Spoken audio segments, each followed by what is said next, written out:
शेतकरी कर्जमाफीचे पैसे मागून साखरपुडे आणि लग्न करतात। कधी शेतीत गुंतवणूक करता का? कृषी मंत्री माणिकराव कोकाटेंचा शेतकऱ्यांनाच उलट सवाल। तर कर्जमाफीचं आश्वासन मात्र हवेतच विरलं। दीनानाथ रुग्णालयातील डॉक्टर आणि कर्मचाऱ्यांनी असंवेदनशीलता दाखवली। ईश्वरी भिसे मृत्यू प्रकरणात कडक कारवाई करणार, मुख्यमंत्री फडणवीसांचं आश्वासन। रुग्णांच्या मृत्यूमुळे आलेली निराशा आणि ॲडव्हान्स मागितल्याच्या रागातून तक्रार, रुग्णालयाच्या चौकशी समितीतील दावा, जमेल तेवढे पैसे भरून ॲडमिट होण्याचा सल्ला पाळला नाही, गर्भधारणेत जोखीम असल्याची पूर्वकल्पना दिली होती असाही दावा। आम्ही काउंटरवर 3 लाखांची कॅश घेऊन उभे होतो, जमीन विकून पैसे देण्याचीही आमची तयारी होती, मात्र 10 लाख दिल्याशिवाय ॲडमिट करून घेणार नाही असं रुग्णालयाने स्पष्ट सांगितलं। भिसे कुटुंबाने चौकशी समितीचे आरोप फेटाळले।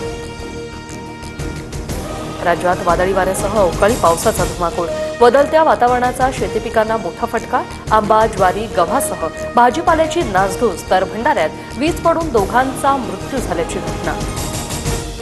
नाही खोक्या उर्फ सतीश भोसलेच्या वकिलांच्या दाव्यानंतर वन विभागाकडून प्रसिद्धीपत्रक जारी। वक्फ दुरुस्ती विधेयकाविरोधात देशभरात निदर्शनं, पश्चिम बंगाल, गुजरात, बिहार, झारखंड, तामिळनाडू, कर्नाटक, आसाममध्ये मुस्लिम समुदाय रस्त्यावर, तर कोलकाता, अहमदाबादमध्ये फलक जाळले। ट्रम्प यांच्या व्यापार शुल्क लागू करण्याच्या धोरणामुळे जागतिक व्यापार युद्ध भडकलं, इतर देशांकडूनही पावलं उचलण्याची धमकी।